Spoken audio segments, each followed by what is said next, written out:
Hello and welcome to my talk on the Dowding System. Well, first of all, let me set the scene a little bit. It's the summer of 1940. The British Expeditionary Force has been evacuated from Dunkirk, having left a lot of their material and tanks behind. The RAF had also suffered quite heavy losses, both in fighter and bomber squadrons during the Battle of France.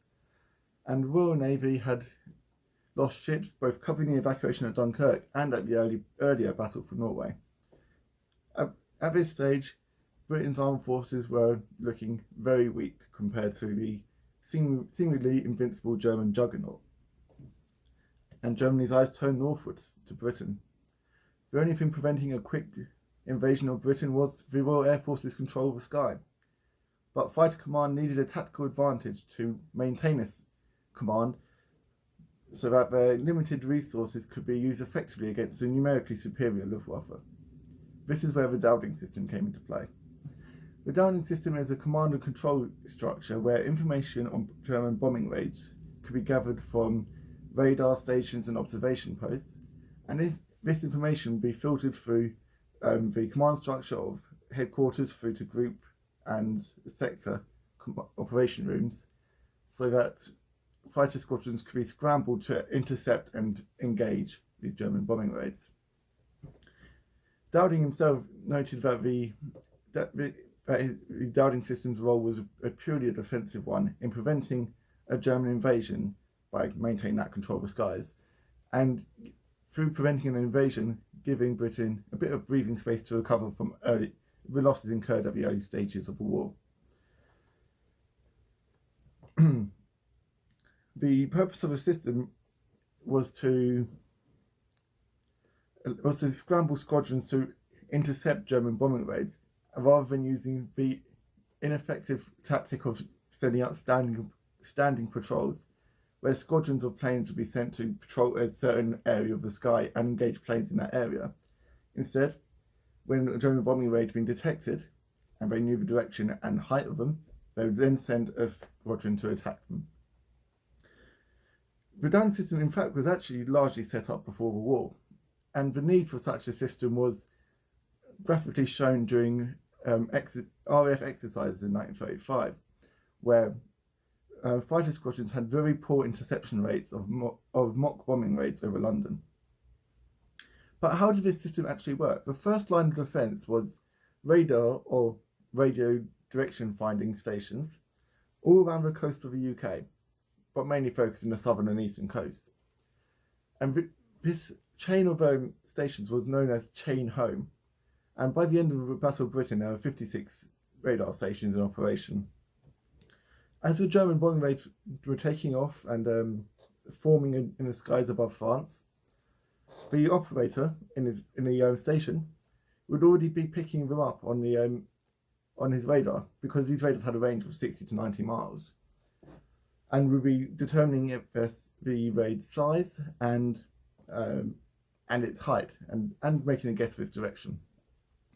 They would send this information to Fighter Command headquarters at Bentley Friday. But as the bombing raid was coming over to Britain and flying over the radar stations inland, the radar stations could no longer detect them, because the radars were directed out to sea and away from Britain. But inland was the second line of defence, as it were, the observation posts. Now, these are far more numerous than the radar stations. They're a lot easier to set up, because it's just a small post, sometimes a sandbagged outpost in the field, or even on the rooftops of some buildings, where people would have binoculars and rangefinders to keep track of German raids. The men in these observation posts would be scanning the skies with their binoculars, and once they see the German planes flying overhead, they would again count them, determine their height, and report back their direction to Fighter Command. But the effectiveness of these observation posts was dependent on the weather. On the clear sunny days, they could do their job quite easily. They could count the planes as they're flying over and determine their height fairly easily. But on cloudy and overcast days, it's more of a struggle, because the planes might be flying over the low-lying clouds. This is where a special high-altitude reconnaissance flight from the RAF came into play.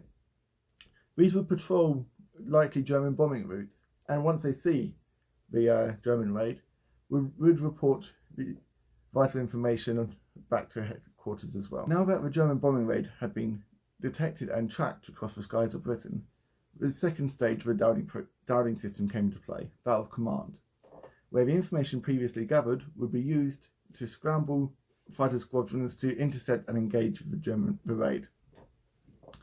For this, we turn to the filter room at Bentley Priory, where Fighter Command headquarters was based. All the information from the observation posts, the radar stations, and the high altitude recon flight would be sent to the filter room, where people inside there would receive this myriad of reports and process them so they had a single accurate report on what this German raid was doing. This information in turn would be sent to the operations room, where they had this vast map of the entirety of Britain, so that Fighter Command could keep an operational view of the entire air battle at once. The raid would be marked on this map with a coloured marker which indicated its height and its size. And these markers would be moved around the board with log magnetic rods by staff of the Women's Auxiliary Air Force. Now these WAFs, as they were known, played a vital role in the Dowding system and in the Battle of Britain by staffing many of the operation rooms across the country and receiving information and plotting on these map. The commander, seeing this raid on this board on the map, would have to try and work out whether it was a feint to try and draw RAF resources away from a bigger raid, or if it's a real raid, and would also have to try and determine what its target was. And using this information, he would then contact the relevant group command. Now, air defence of Britain at this stage was split into various groups, each having a region of Britain to defend and being responsible for air battles in that area. So the information would be sent to the group operation room, where again they would have another map but of their area, and again the WAFs would receive the information, mark the raid on this map. But the group operation rooms were slightly different in that they often had blackboards or electrically illuminated boards which had information on their fighter squadrons' status and strength. For instance, whether they were in the sky at that moment, or whether they were refueling or needed rearming. Using this information, the group commander would determine which of his squadrons to scramble to intercept and engage the German bombing raid, and would pass this information down to sector command, which each group was split into several sectors, which each had their own operations room, which were often established on airfields. Some, like the one at Biggin Hill, were destroyed during air raids.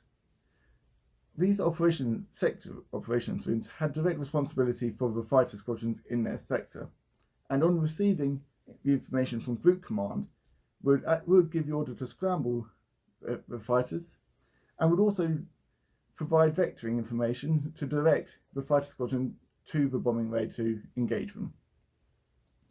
This completed the process of the Dowding system, from detection with the radar posts and the radar station and the observation posts, which then passed information to Fighter Command headquarters, which filtered it through its command structure so that the relevant group and sector command could scramble squadrons to intercept the raid. Now, at times, this whole process could be completed in 20 minutes, which would give the fighter squadrons enough time to engage the German raids, hopefully before they reach the target. But Fighter Command didn't only have fighters to call upon, they could also use resources of the anti-aircraft batteries, both heavy and light anti-aircraft, based around the UK, and they could also use the Royal Air Force Balloon Command, which had deployed barrage balloons to protect key installations such as dockyards, armories, and cities. The Dowding system was vital in Fighter Command's success during the Battle of Britain. It allowed them to scramble squadrons to engage German bombing raids with far greater success than withstanding patrols used during the Battle of France. Indeed, during the Battle of Britain, interception rates of 90% were not uncommon, while during the Battle of France, they tended to be a much lower 30%. Churchill indeed stated that without this system, which was developed before the war, the efforts of the Hurricane and Spitfire pilots would be phenomenal.